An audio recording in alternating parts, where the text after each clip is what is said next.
evening, everybody, and welcome to the best doggone podcast in the land with Ethan and Heather. Good evening, everybody. We are a part of the Fanatical Elves Network, a subsidiary of Fans First Sports Network. Welcome on in. How are you doing this evening, Heather? I don't know. I think I'm okay. I think I'm all right. I feel like it's normal to have to. Yeah. It's normal to have to ask yourself, honestly, am I doing all right? I'm not sure here. And, welcome into all of our listeners. Mike from across the pond, he's watching this one. And I even got him turned on to watching Kent State right now. They're at halftime, trailing in the NIT quarterfinals, trying to reach their first NIT semifinal, trailing to Sister Jean. Oh, no. Sister Jean?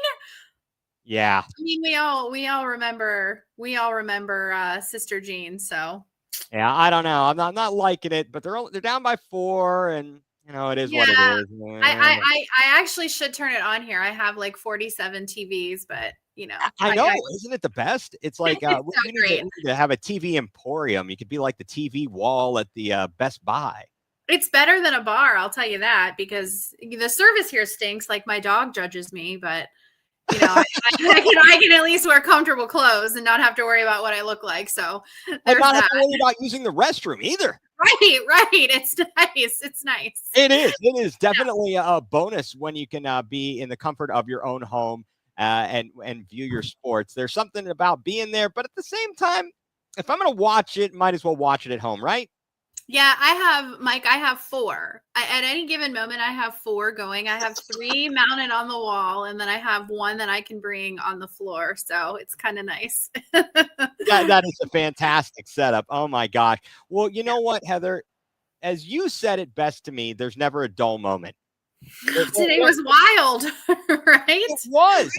I'm sitting and I'm working. So the first thing I wanted to just mention, because we had on our list of things to talk about, we're going to talk about the NFL quarterback carousel. Of course, our Browns are one of the few teams that needs a quarterback. Well, all of a sudden this afternoon for about 45 minutes, the internet is blowing up because Bruce Trennan said, I've got a source with the Browns, and there's a trade in the works with the Cowboys for Dak Prescott. I've got a source.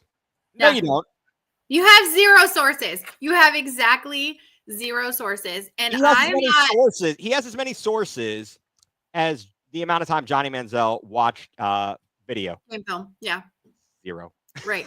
Yeah. The amount of hours that Johnny Manziel watched game film is equivalent to the amount of sources that Bruce Trennan has. And that's not like Bruce, like, dude, like people love you. Just don't even get involved in this. Stick with the Guardians. That's what we know you for. You're with the an idiot and you don't know baseball. I don't know what was that angle today? Like, what was that? And I saw it posted and a couple of people tagged me in it. And I said, there is a 0% chance that this happens. I said, bookmark it. Like because if I'm wrong, I'll eat it, but I'm not wrong. And then all of a sudden it comes out like there is 0 credibility to this. And we're all, what? But excuse me, it's one of those things where it gets put out on the internet. So automatically it's true. Yes. You're going to have 50% of your viewers are going to blindly believe every single thing that you post. Right. I was just complaining about this yesterday after the whole thing with Deion Sanders at the business conference saying, yeah, we hope to be in New York. We hope for the Giants. And there's no video proof of it. And then Deion is, whether he's telling the truth or not, he says whoever posted that originally, that's a lie. And I believe that Deion Sanders stands on his business. When he says it with his chest. He doesn't. Yeah, Mike, it was 90 million worth of no chance. So where did that come from? Like, why would you start that? Why would you even, were you bored? Did you really truly believe that we had it? Make it make sense, Bruce. I don't understand where that was coming from. Maybe he doesn't like the quarterback draft class. None of us do either, but it ain't Dak, babe. Right. Well, if there's a number of problems with it. So the first and foremost, there's the whole financial ramifications of it actually being plausible. And I have serious doubt about that. Yeah. The other part of it, I saw someone post this, and it's quite plausible though. Wonder if the Browns are like, I wonder if we have a mole in here, and that this person who they think someone's a mole, and that source Mm-hmm. leaks it to Bruce Drennan, and now they're like, now we got something here. I could be that's pure speculation on my part, but it's an No, interesting but thought. that's an interesting prospect. Or that's an interesting thought though, because maybe it is because there are so many of these, sources say, and a lot of them happen. A lot of them are true. So you have to wonder who the leaks are. And you also have to wonder how much of it is leaked purposely. Like, Oh okay, yeah, this Bruce Drennan thing is that was not done. Maybe that was done on purpose, but there are some stories that are leaked purposely because they're feel good stories, or they're more positive, or because the Browns have a little bit of a black eye right now. oh yeah, and the negative too. Right before the draft, I mean, we're gonna hear stories about some of these players doing certain things, so the other teams are like, hey, we can spread this rumor, maybe they'll fall down the draft board and slide right to us. And it's just Right. crazy that That's people a do that. possibility too, right? That's a distinct possibility because I am seeing on multiple different sources, reputable sources, that Cam Ward is that the Titans are very interested in Cam Ward, Right. which that bums me out. That does bum me out. I'm not a Shador hater. I don't think that he's going to be as great. I would like Cam Ward. I think most of us would. I don't have a problem with either to be quite honest. Based upon what we've seen, some of the things we've heard, I'm fine with either. They each bring something different to the table. Like Lance said when he was on with us, he talked about Mhm. Ward having the higher ceiling, but Shador Sanders having the lower floor. So Right. That's either way true. works, and I like the way Sanders and what he's gone through. The fact that he dealt with a poop line and still managed to do pretty well. They both have their warts. Let's They be do, honest they here. do. But look who Shador had around him. Like that's my thing. Like you don't have the best player in college football and not be good. Like I think that's where we're at with Will Howard too. I think Will Howard looks a little bit better than maybe he really was because he had the arguably the Yeah. best receiver. And I know he didn't win the Bolitnikoff, but let's be real here. He was the best receiver in college football.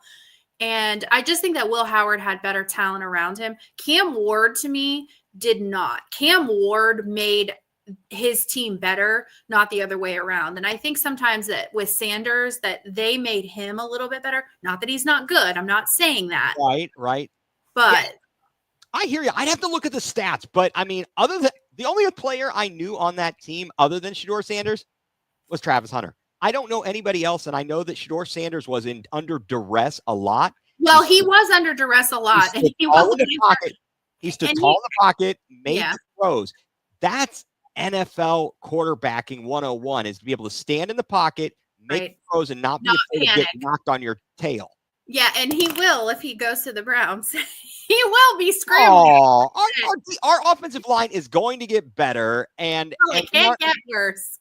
last year we screwed up majorly. We all know this, running that stupid shotgun spread offense and moving away from the wide zone scheme just to try and make the most out of our washed up quarterback, DeTrash Right. Watson. So, Right. I mean, it's crazy there. And so you've got all these rumors and things. So you had the Bruce Drennan thing. Then this afternoon, I'm reaching the end of the day. What is all this stuff they're talking about? LeBron talking about Brian Windhorst? What? Like, what is in the even heck? happening? What is even happening today?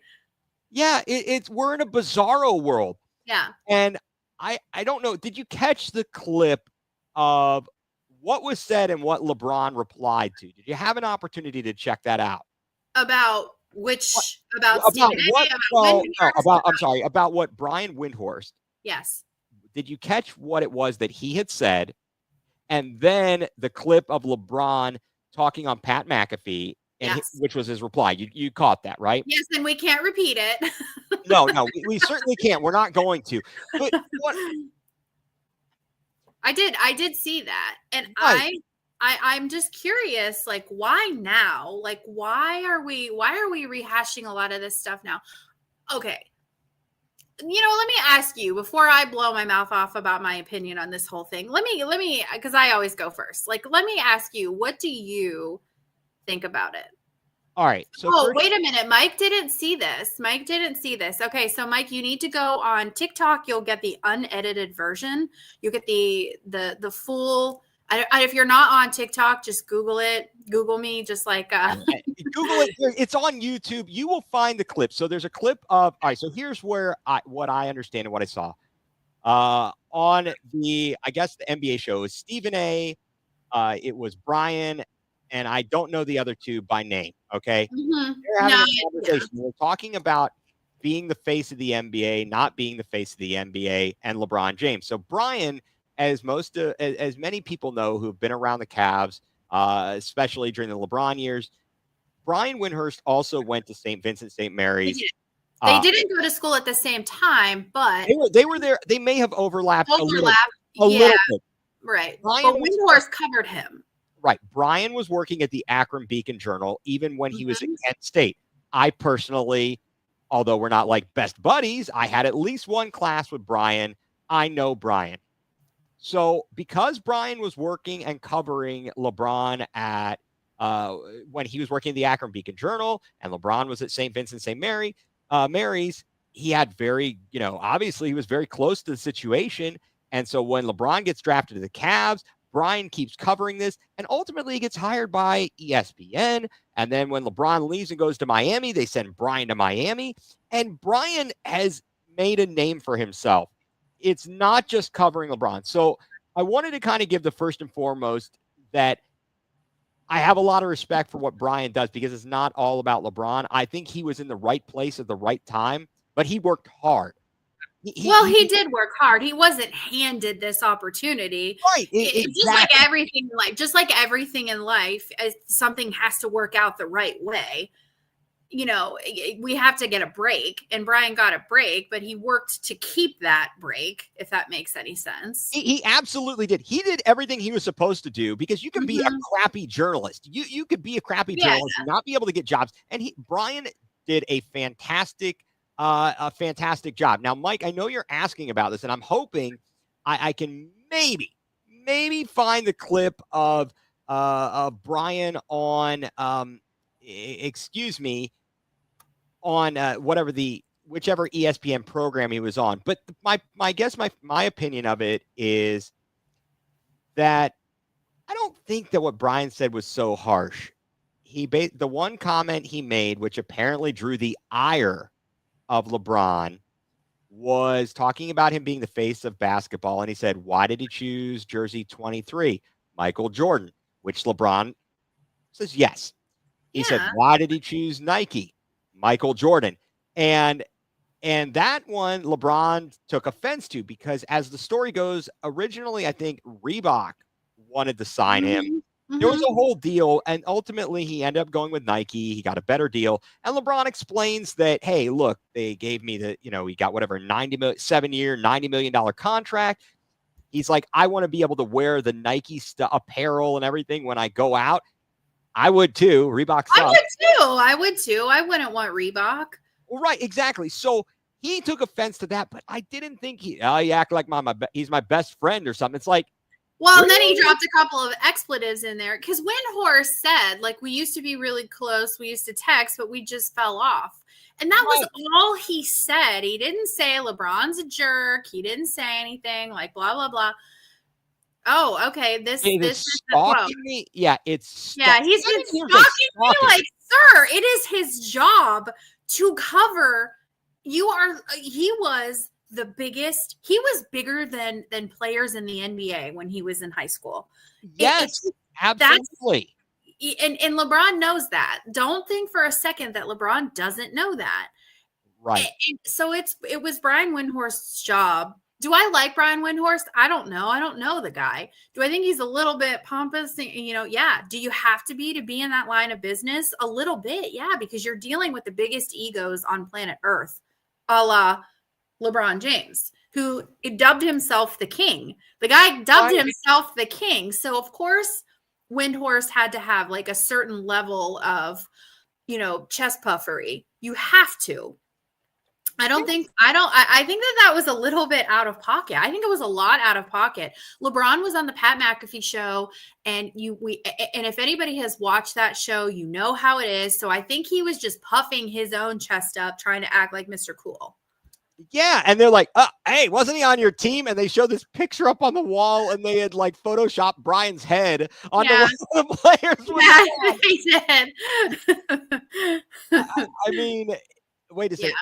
So it's just crazy. And so again, everything was off the rails this afternoon. It just was nuts. And I'm looking at this and I'm like, what the heck? How did you see? So I missed this. I didn't see. I don't know if any of our listeners can verify that. I have not had time to verify this today because I only saw bits and pieces of this. But apparently I saw on Twitter today, or X, whatever you want to call it, that people were losing their minds because they said that LeBron was trashing that 07 team that made it to the finals, talking about how they were terrible. And so I didn't see any of that. I don't know if anybody that's listening out there wants to comment, or you can send us a link, do something. Yeah, I don't know, but I saw a lot of people complaining about that too. And if that's the case, that's terrible. They can't help. They played their ass off, and I said the A word, but they did. They did the best that he took that team to the finals. Yes, but I was at Game 6. I was at Game 6 of the Eastern Conference Finals when we beat Detroit to go to the finals. And I'm telling you right now, Boobie Gibson was on fire. So it's not like LeBron had to score 100 points a game either. He did have a little bit of support. He did. It was kind of crazy what he had to do to get them to that point. And I apologize. I'm trying to pull up this video if I can, that's on YouTube. If I can find the part where here it is. Okay, so bear with me, folks. We're gonna pull this up and share what it is that we are talking about for those of you who did not see it. With what started our discussion, with Brian Windhorst. So bear with me for 1 second as I am going to pull this up. And we're gonna and that's what I'm trying to look up. I'm trying to see. Okay, here we go. Okay. Cut it out just for brevity. He also said, So wait, here we go. So there's the spectrum, because it is both. I know it's not as fun to say both, because LeBron can both say that I am held to an unfair standard, and yet he chose to wear number 23. Mm-hmm. He said also in this clip, we cut it out just for brevity, he also said, I never asked to be the face of the league. Lies. Of course he asked to be the face of the league. He signed a $90 million Nike contract, which he could have signed with Reebok for more money, by the way, but he signed with Nike. Why? Because of Jordan. So yes, it is unfair at times to hold him to that standard, which, as you have described, is unimpeachable, but he also has invited it. So he is a billionaire because people across the world are attracted to the game. One of the reasons they're attracted to the game is because of the entertainment value that it brings beyond just before the ball going into the basket. Mm-hmm. So it would be more fun to take one side or the other and just scream at each other, face of the league, no, I'm not. Face of the league, no, I'm not. But that's not reality. Reality is it's in the middle. That's where I go. That's why I don't get to have as much fun. But that is the truth. So, yeah.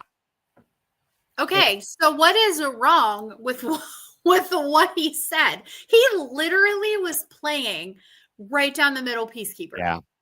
I don't know. I mean, the only thing that LeBron specifically commented on was that he felt that the Nike comment was out of line, and I guess he decided to bring in other stuff. I have this feeling. Do you think that LeBron, and I've seen other people talk about Brian riding LeBron's coattails, do you think LeBron kind of sees him as like, dude, without me, you'd be nowhere?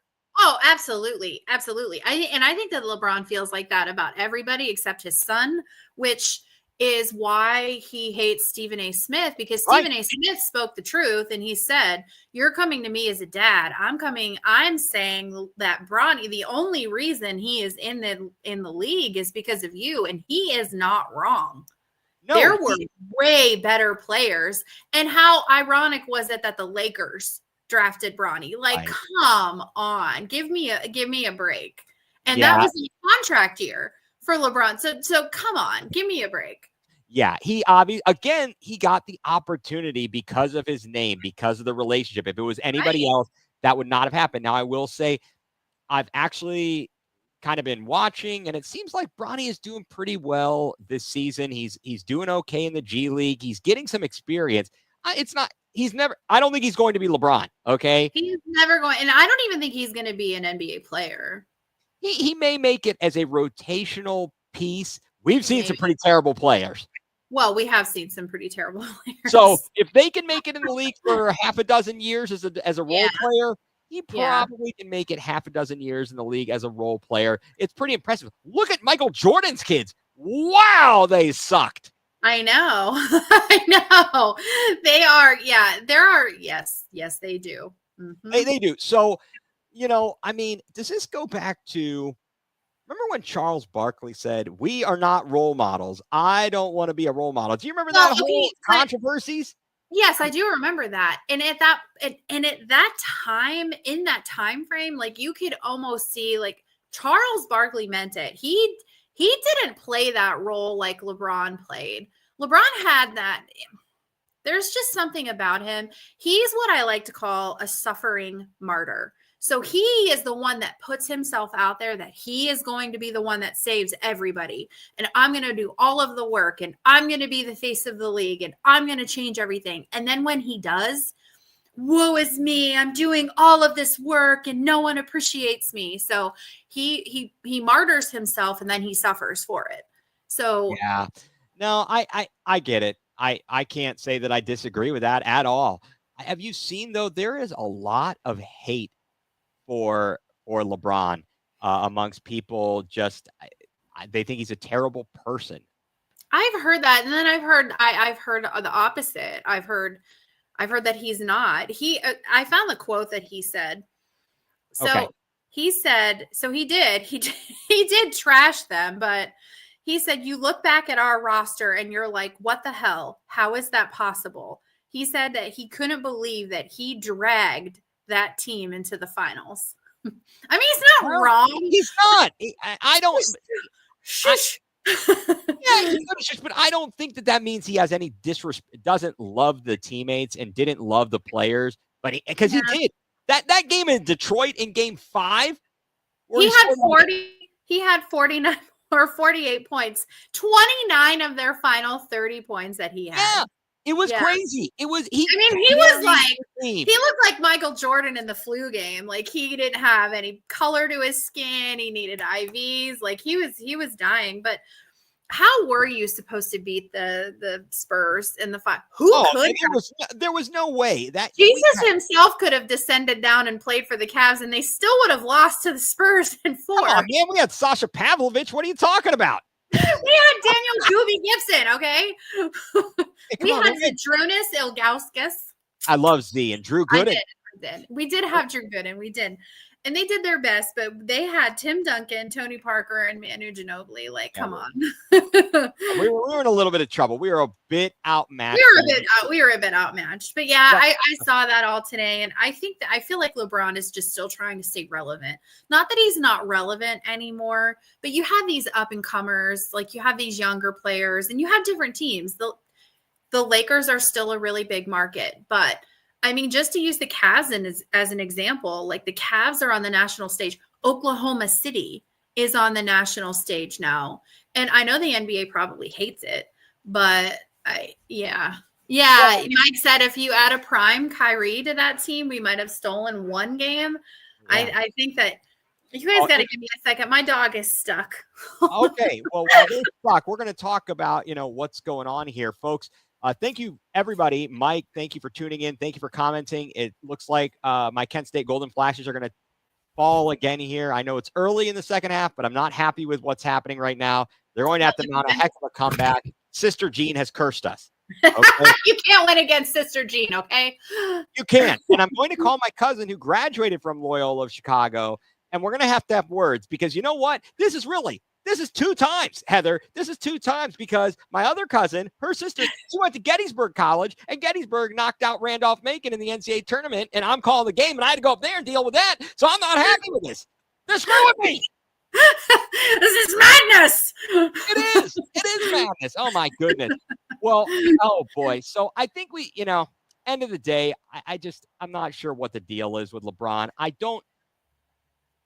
don't know enough about him to say one way or another is how he is as a person. Certainly him leaving the first time, that whole Miami thing was horrific. And, the decision. But that has to go down as one of the most heartbreaking things that we have ever experienced. It goes as you said the other day. It's in the line of all of these bad things that have happened that we refer to as the. Yeah. And but then leaving the second time, we went to 4 straight finals, and but for Kelly Olynyk ripping Kevin Love's arm out of socket. He ripped his arm right out of his socket. Right. And a freak injury to Kyrie. I think we would have won the first one. I do too. I think it would have been Cleveland. I think it would have been Cleveland, Golden State, Cleveland. Or I'm sorry, it would have been every other because it was every other, right? Because we went, because remember J.R. Smith had the very questionable. In the last one, in game 1 of the 2018 series, we would have won that game too had it not been for that. But actually, it's George Hill's fault. Make your free throws. He makes the free throw. We're up by 1. He misses it, and then JR's like he was out on planet Mars. He'd been doing some edibles before they were legal, and I don't know what was going on. I don't even know. And LeBron's like, "Give me the ball! Give me the ball!" That was crazy stuff there. So I don't know, but you know what I do know? I think we should take a timeout and give a moment for our sponsors here. And then when we come back, let's talk a little bit of a quarterback carousel, what's going on in the NFL, get into a little March Madness, and maybe some NBA. We'll kind of whip things around here. Take a timeout. You are tuned in to the best doggone podcast in the land with Ethan and Heather.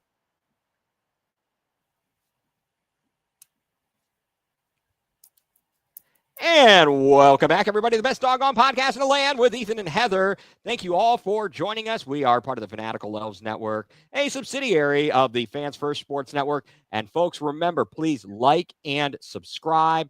You can find us on, check out our YouTube page. Check us out on our social media. Their links are there to the Twitter account for the best doggone podcast in the land. Go to the YouTube, like and subscribe, please. Also, here's a beautiful thing. As part of the Fanatical Elves Network and Fans First Sports Network, you can listen to the podcast later. You don't have to watch us live, or you don't have, if you're in the car, you can listen to us on all of your favorite podcasting platforms, whether it's Spotify. You can even find us on the Odyssey app, which I just recently found out. And you can find us on any of the other great places you go to find your podcast. Go to the Fanatical Elves Network, look up Cleveland Browns. We'll be in there. So please come and find us and do join us. We really appreciate it. So Heather, yesterday night, all of a sudden, one of the dominoes fell in the remaining quarterback capers in the NFL. Russell Wilson to the Giants. First of all, what are your thoughts on that? To the Giants. Yeah, that surprised me. I didn't have that on my bingo card. I don't think that that's going to help them. I don't, maybe it'll help make them.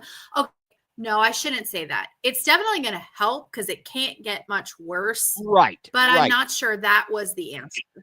Well, right. And I kind of feel I don't know what their end game is here.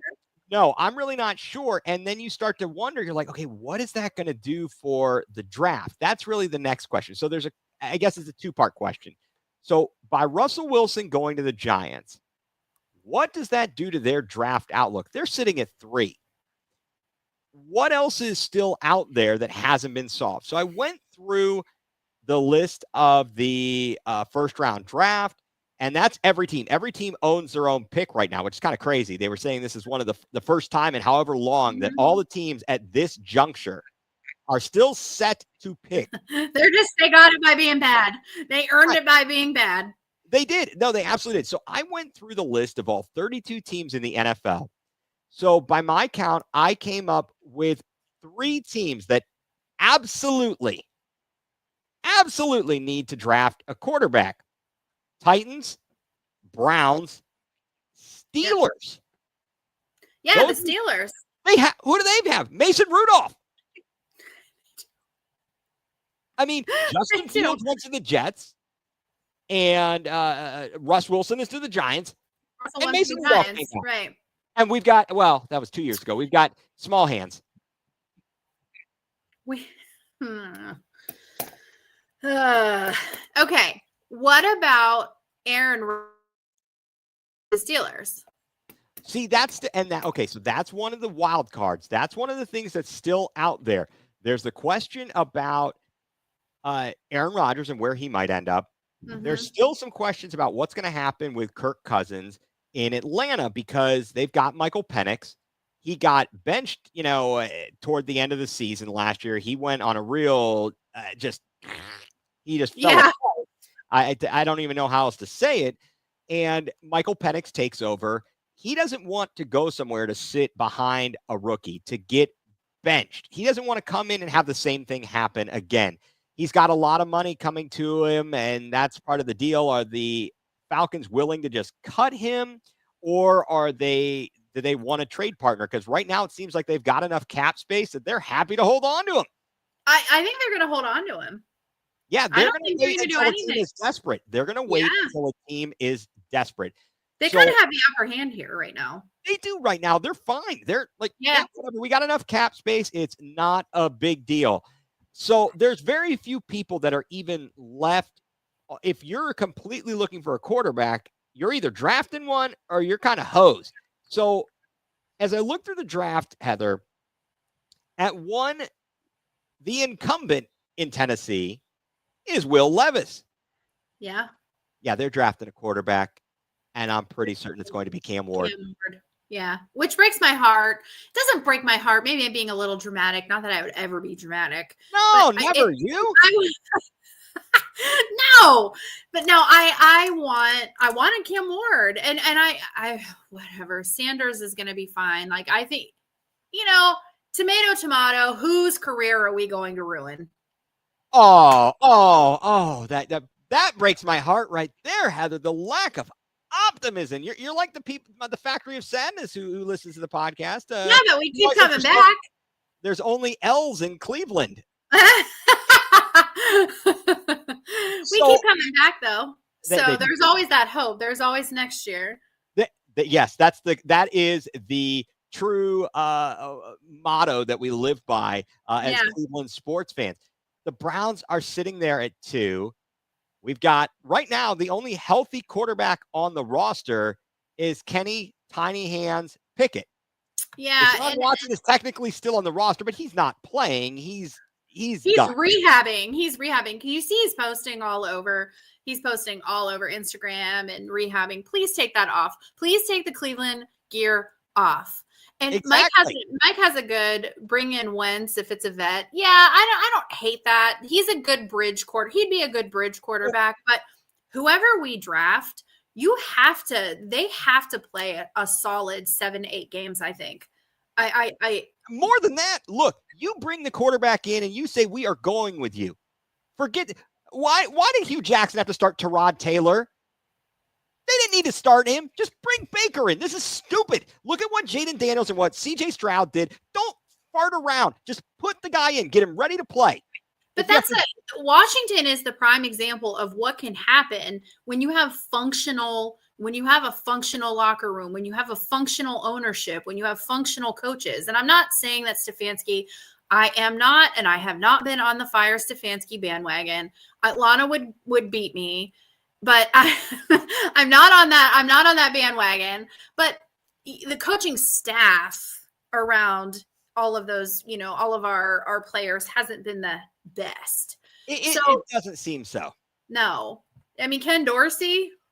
Well, obviously that was a complete and utter failure disaster, but you can trace that back to one person.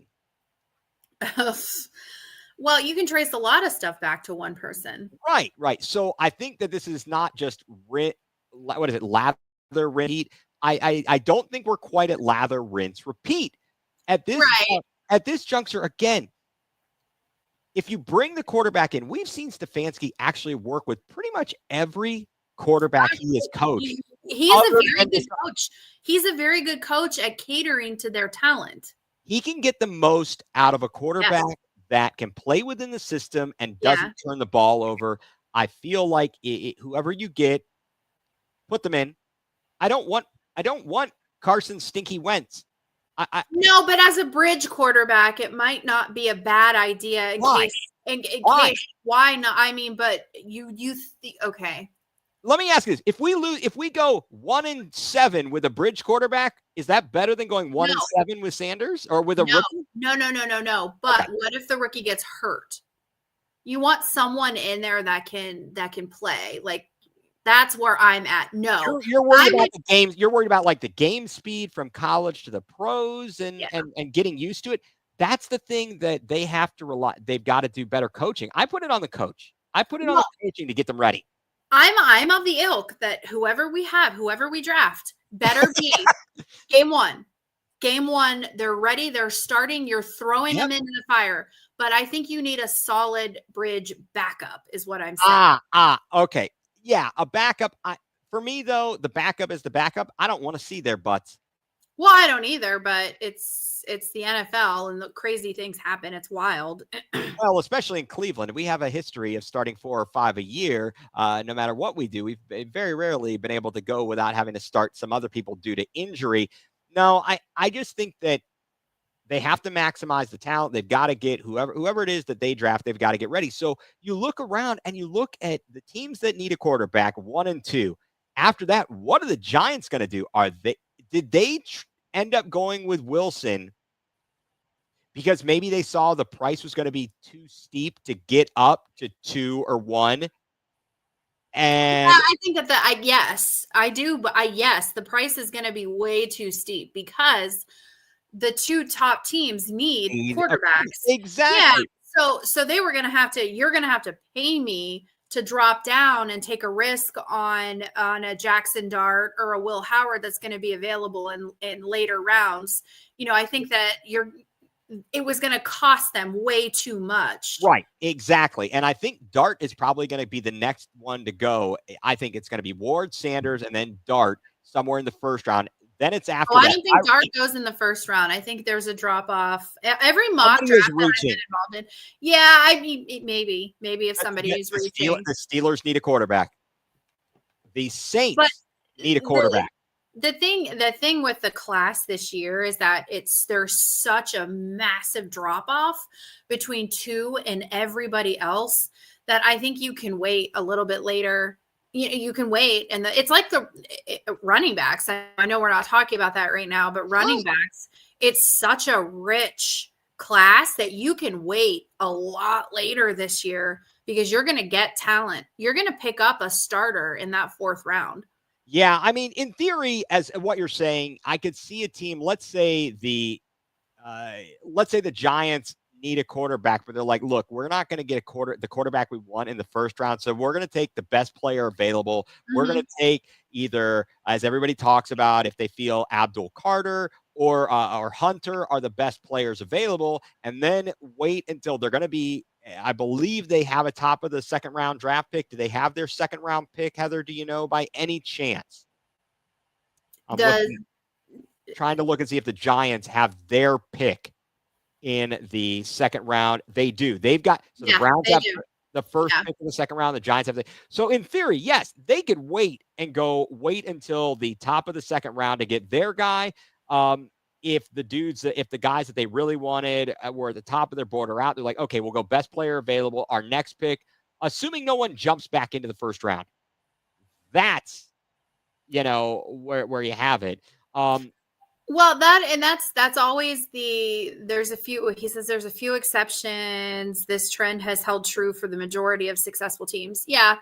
The trade though, I wonder what players are going to be worth trading up for this year. That's that's a great question, Heather. And I think it's going to be a matter of certain teams need certain players. There are guys you look at every once in a while. So people say that the Browns in 2017, it was a no-brainer getting like Myles Garrett. Well, and we have the benefit of hindsight though, too. Sure. But what I'm saying is he was coming out, he was projected so much better than some of these other guys that you said, we got to have him. This is worthwhile to take this guy. He can help change the entirety of our defense. And he certainly does that. But I don't know which players are so flawless, are ranked so highly. You look at a guy, again, Travis Hunter, he's going to make a difference for somebody.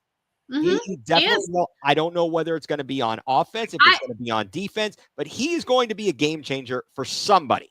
He is, absolutely. And if he's on defense, I bet you they'll have him in the mix on special teams in some capacity, because you can't leave the ball out of his hands. But there are a lot of, it's a weak safety class this year too. So it is. Do you see some of them go a little bit earlier? It's a really interesting, there seems to be feast or famine this year. With wide receivers, it's always loaded with wide receivers. Speaking of wide receivers, did you see Emeka Egbuka, his grade? I did not see his grade. What was his grade? I know they had their pro day today. How do you grade out? Not necessarily the pro day, but how did he grade out, Heather? Yeah, so Emeka got I'm finding it how his RAS, the best you can get is 10. He was a 9.27. That's amazing. That's freakish. That's freakish. And he's a wide receiver. Like, that's just a 9.27. I mean, that's whew. That ain't bad. No, but what about poor Tyleik Williams at Ohio State's pro day today, running the 40? Tyleik Williams goes down and he grabbed his knee. Oh, did he? I didn't see that. That's yes. Too bad. I don't know what I haven't heard anything else. Any kind of a diagnosis is, if it's anything serious. That is certainly sad to be running your 40. Like, again, so here's my question. Why was he running the 40? He's a defensive lineman. I don't understand any of that. So they also had their bench reps today. And granted, these are only Ohio State players. I can't keep up with everybody, but Ty Hamilton, bench reps at 225, 35 from Ty Hamilton, 225. You guys, I lift weights, and when I do my 20s, I'm dying. And I understand that I'm a couch girl, right? But 20 pounds is a lot. This guy did 225. Hamilton 35, Josh Simmons 34. I love to see that, because Josh Simmons with that injury. Donovan Jackson 32. G. Scott Jr., a tight end, had 25. Quinshon Judkins 24, JT Tuimoloau 24, Cody Simon 21, Jack Sawyer 21, Lathan Ransom 20, Jordan Hancock 14. Now, putting it into perspective, Lathan, I'm not sure where they're going to put him. I don't know where. I don't know. He could play at safety. Jordan Hancock, you don't care too much about that in your secondary. JTT at 24, Cody Simon at 21. He's also a safety. But so these pro day numbers, I don't know how much they're going to matter when these NFL coaches are looking at this. Right. It's these. Yeah. No, you're exactly right. I don't know if that's a way you differentiate guys. It's kind of like when you go to school and you want to go to high school, and then you want to get in, you're applying for colleges. And I posted Mike was so kind as to post a tweet from Tyleik Williams. Apparently he said, I'm okay, a little cramp at the end, nothing serious. If I ran through and didn't fall, blah, blah, blah. But it's one of those things that He's like, I'm okay. Exactly. Nobody panic. All is well. Do not panic. Yeah. And, again, they may use it as the extracurricular activity of sorts to decide who they want and who they don't want. But certainly you can watch the film and you can see things in games. And you talked about these pro days. Now, wasn't that an interesting story for us Browns fans? Because all the hubbub that was made about Andrew Berry and Kevin Stefanski not being at Cam Ward's pro day. Oh, what do you know? They went and did a personal workout to actually get with him to do things they wanted to see him do. Not correct. They didn't want to just see the generic, okay, here's all of the boxes that we need you to check. They wanted to see their own. Yeah. Yeah, I can't believe people make such a huge deal out of this. And I did hear they had a couple of people there. They had the an assistant general manager, Glenn Cook, and somebody else was there. But the point being, they can scout, or at least they should be. If they can't, they need to be fired for not being able to scout these other people. And they went and they personally met with Cam Ward. The nonsense is crazy. And there are so many teams. I was just trying to look up who I know at Green Bay is one. So I've been doing a lot of these draft podcasts, which has been so much fun because I'm learning so much about this. But like Green Bay, for example, Green Bay is really hard to do these mock drafts for, I was told, because they have such a very specific list of things that they look for that you're not going to get on pro day. They don't care about your speed, like your how fast are you running, the 40. They look at your wingspan, they look at your height, they look at some of these things that are, the intangibles that don't show up on the stat sheets. They want a certain type of athlete, which maybe they should change that because, how's that working out for them? But who am I? But so you got to wonder, like, are these pro days like a baseline? Okay, I see that they're, he's got 35 reps. Okay, now I want to see a little bit more about him and maybe interview him a little bit more. Right, exactly. I think it's important to be there, but you can watch all of the tape. I think that you can even, if I understood correctly, even if you're not at the pro day, you can watch film of the pro day. I mean, they're filming it. So they are. Yeah. So you can watch it. I understand you're not there, but if you really want to meet with somebody, you have X number of meetings. You can set things up with these people. However, you talked, how's that been working for you? Well, Browns, how's that been working for you? Maybe you want to change something up here and do a little bit something different. It's, instead of doing that, what's that? Oh, well, that's the definition of insanity. Yes. Yeah. Yes, it's insanity. Yeah. It's just, all of this stuff is tiring. Are you tired of it yet? Can you? I can't wait till April 24th. I'm tired of like some of the rumors and things like that. That's what I mean. It's fun to talk. Yeah, the rumors. I think it's fun to talk about some of the potential scenarios, like the draft scenarios. But I think that the rumors and like who's going where and all of that is getting a little bit old. Like, let's just let it play out and see where. Because again, who had Russell Wilson going to the Giants? And there is someone out there that's going to say, "I did." Yeah. Even the blind squirrel finds a nut every now and then. So yeah, it certainly makes you wonder, because apparently or allegedly there was interest for Aaron Rodgers as a possible New York as a possible destination. The Giants, who knows where he's going to end up? I think there's still some talk. He may, not with the Steelers, he may end up in Minnesota. If he does, what does that say about J.J. McCarthy? Because I can't imagine Aaron Rodgers going somewhere to be a backup. No, Aaron Rodgers is not going anywhere to be a backup. That would be strange. Aaron Rodgers needs to go to Bob Evans on, Saturday mornings with all the other retirees. Yeah, I agree. He can go on. He can arrange. Go get your coffee and your bread, and yeah, he can arrange and coordinate ayahuasca retreats, I think. I don't know. Maybe that'll make him normal. I don't know. It may. I wouldn't. Mike, No, he stunk at Michigan, and he's got. And I don't have much faith for him in the NFL. Yeah, it's like you talked about. First of all, at Michigan, yes, he wasn't even that great, and he had a stacked team around him, and I wasn't impressed at all. We'll see. I might be wrong. Apparently, Kevin O'Connell is another, God's gift to quarterbacks. I don't know, but I'm not buying in to the J.J. McCarthy hype train over there. So I'm not either. And me, again, maybe maybe it's just me being sour grapes, but maybe he'll prove me wrong. I didn't love, now that's I'm very sorry that he got hurt the way that he did, because I don't care. I don't care where you went to school. Like, I don't care. You never want to see. I mean, there are some players where you're like, karma. But just because of where you go to school, yeah.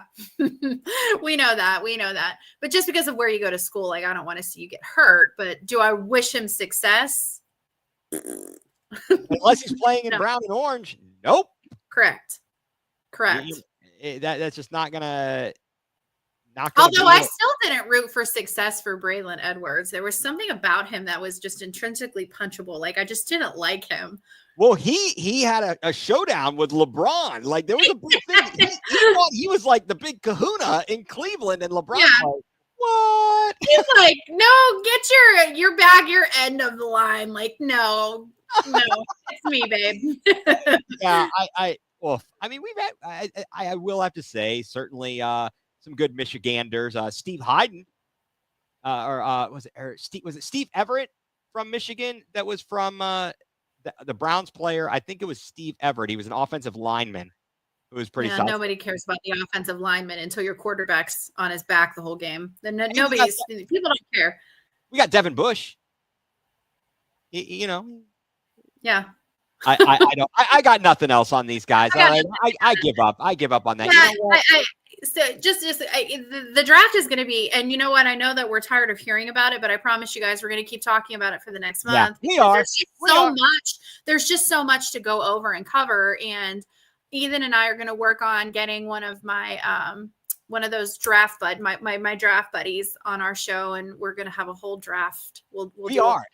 We're going to talk about it until your ears bleed. No, I mean, we are. You guys are you're gonna thank us for it too. Yeah, it's good to be educated when it comes to the draft, and you start wondering what's going on and why they're doing, or at least have an idea of what the teams are looking for. Because certainly then you can at least look at it in a critical way, and understand why this team did X, Y, and Z, whether it works or not. That's always going to be a crapshoot. That's always going to be a crapshoot.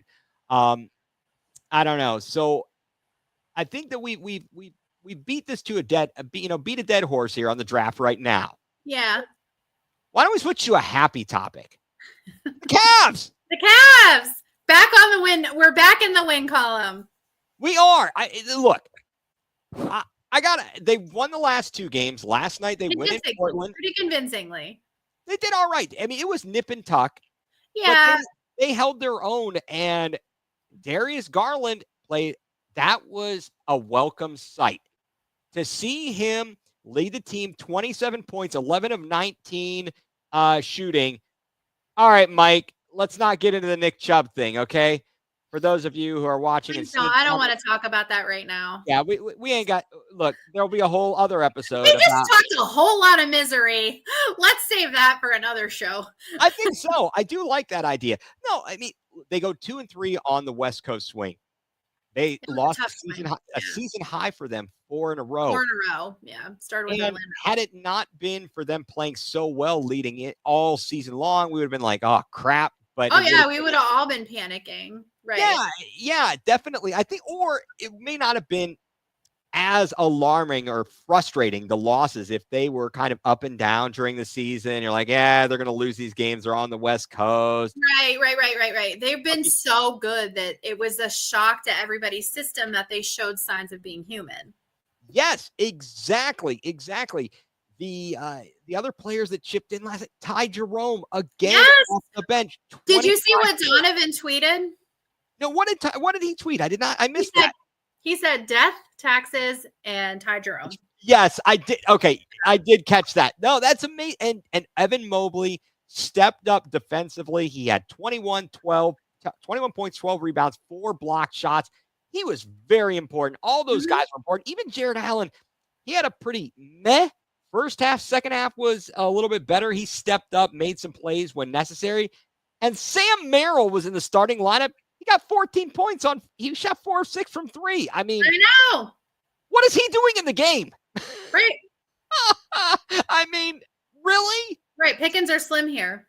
I don't know about that. And I think I saw that tomorrow when the Cavs are back in action, taking on the Spurs, I believe Evan Mobley is going to be out for rest. For rest. That sucks. I'm going to be at the game tomorrow. Well, you're going to have to lift them up to get over the Spurs. And isn't it kind of crazy what we're seeing come out of the NBA since the All-Star break? First Wembanyama with the now Dame. Yeah, and now Damian Lillard out indefinitely with the DVT, the deep vein thrombosis. The deep vein thrombosis, in his right calf. I mean, that sucks. And it's got to be. I mean, like we were just talking about, you don't wish harm on anybody, no matter where they went to school, and it really does. It's a stinker for Milwaukee. It might be the Haslam curse. I'm not sure. It might be. Let's just blame it. Let's just blame it on that. Yeah, absolutely. Yeah, Mike, I hope that he'll play. Donovan Mitchell goes through his ups and downs. If we're winning, we don't need him to be on all the time. I will tell you, on April, I think it's April 6th, Lana and I, my friend Lana and I, are going to the Cavs game, and we are sitting on the floor. And we are right behind the Cavs bench. And I'm going to be dangerously close to restraining order territory. So we will. I'm very excited about this stretch for the Cavs because I will be at the game tomorrow. I will be at the game 4-6, and I will be at the game 4-8. So, man, I am. Wow, that is fantastic. But can you get our business cards slipped into each of their pockets? Listen, I will totally. Isaac is going to, right before I get arrested for stalking. Say, I'm going to stalk you like Brian Windhorst stalks LeBron. Absolutely. I'm riding your coattails, Isaac. I have your shoes on. Like, what else do you want? I guarantee you I'm the only person in that arena that has his shoes on. Mike, when is your birthday? What's your birthday? 4-6? I'll get arrested for you for your birthday. Okay. No, that is amazing. But now, okay, so let me ask you an interesting question, because you are going to be sitting behind the bench. Are you worried you won't be able to see? Yes. Yeah, we will not be. Lana. Especially Lana. Poor Lana. So you guys have to understand, she's my best friend, and she's 4'11". She's pocket sized. So it's she's gonna sit on your shoulders. She can sit on my shoulders, and it still wouldn't obstruct the views of the people behind us. I think that would work. But what is the deal with NBA teams with multiple rows of coaches? I don't understand it. So I went to the game a couple of weeks ago, and I was again on the floor. And do not ask me how I fall into these situations. So we were sitting like right behind the basket, and I could see the bench perfectly. And I'm like, why are there's 17 coaches? There's 13 players, and there's like 7. Each player has its own nanny. It felt like. And oh my God, it's crazy. I don't ever remember this. This is some new thing that they've got going on. But also, did you see? They've got some nice seats there. They do have some very nice seats. Yeah, they have some very nice seats. Can you stick the coin in and do the vibration? Yeah. Exactly. Yes, Mike, she's 4'11", so she's little. When I went to the game a couple weeks ago, we sat down, and the NBA has the warnings on the seats, and I'm like, you're not the boss of me. I'll behave however I behave. But no, I'm excited. I'm excited to it's just so much fun to see this team. And what I love about this, so Ethan, let me ask you, I know that we're getting close to the hour here, but let me ask you, how good or bad is it for the NBA that it is Oklahoma City and the Cleveland Cavaliers that are emerging as the front runners in the Western Conference and the Eastern Conference? You have two of the smallest markets. The NBA, I feel like, is probably dying a slow death right now because it's those two teams. Yeah, they are. I would say that they're going, crap. What are we going to do if these are the two teams in the finals? They do not have the largest television media markets. Obviously, we've got some very talented players and talented teams. SGA is one of the up-and-coming players in the NBA, and he will carry it. Certainly, Donovan Mitchell, We love him. I don't know Mhm. how big he is around the rest of the country. I would assume there's people who are fans of his. They know his work. But I'm not sure how big he is outside of the region.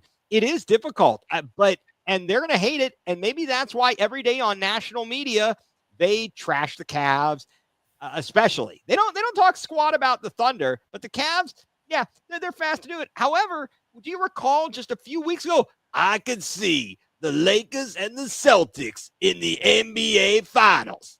I did hear that. Yeah. Get the heck out of here. Yeah, he changes his mind. I change my mood. He changes his opinions on things. So whatever. I don't even care. Yeah, Mike, but that's financially not the best for the league. But yeah, I do think for the league, it's probably good. I don't know. As a Cavs fan, I'm like, yes, this is the greatest thing ever. But as a casual fan, I'm not sure if casual fans will tune in because it's not the same stupid teams over and over and over and over again. Well, and I don't remember. I'm trying to think back to growing up some of the best series and to think if they were always the biggest markets involved.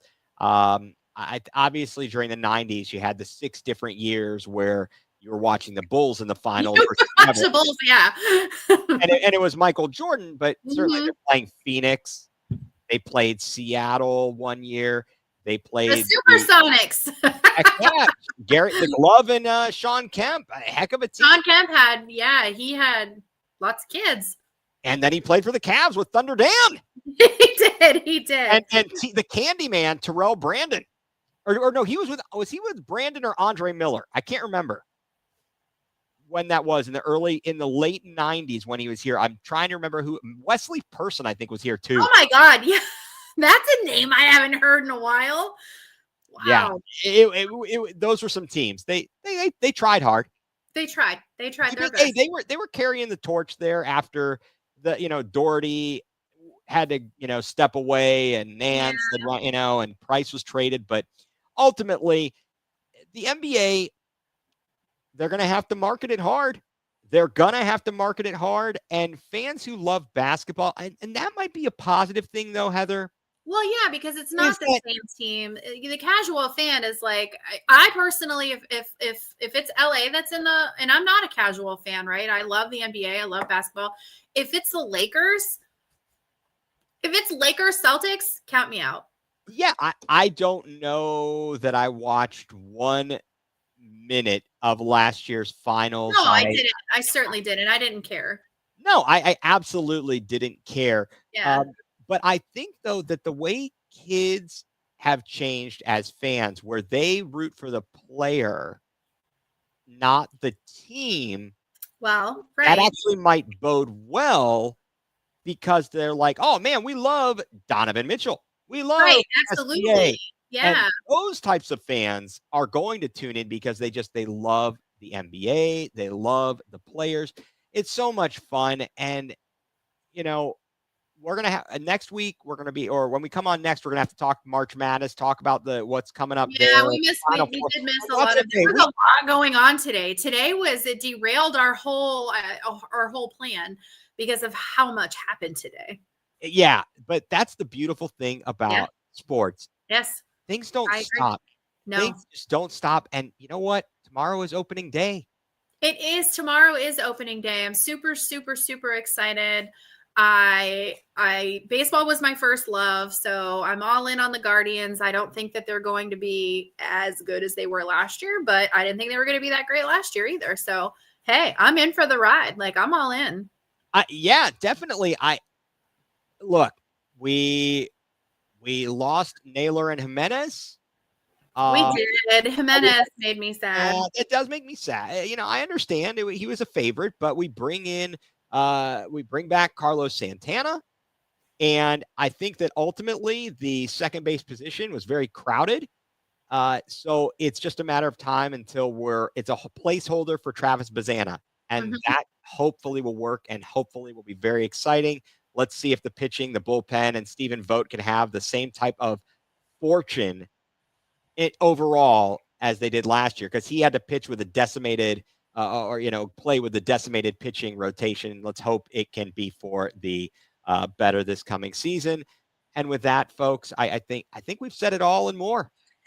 We've said a lot today. Thank you guys for sticking with us. There was a lot going on today, and it's like the Festivus of sports. There's a lot to say, and we got a lot of problems, and you're gonna hear about it. Yes, we have a lot of grievances we need to air. And I got a lot of problems with you people. Yeah, we're gonna start with the airing of grievances. We are, and there will be a Festivus poll at one of these days. There will be we should bring a Festivus poll in. There will be feats of strength at some point. I'm so in. I almost lost a piece of strength with the shower curtain rod, though. That could have been it. I should have brought the rusty shower curtain rod as my. And then we could have said, you know what it feels like to be a Browns fan?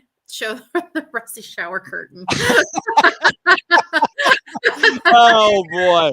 Oh, we are going off the air. On that note, all right, folks. Thank you everybody for tuning in so much. Again, like, subscribe, follow us on YouTube, on X, all of our social medias. Be sure to check out all the great programming of the Fanatical Elves Network, the Fans First Sports Network. And with that, Heather, that's going to do it here for tonight. I'm Ethan Greenberg along with Heather. You've been tuned into the best doggone podcast in the land.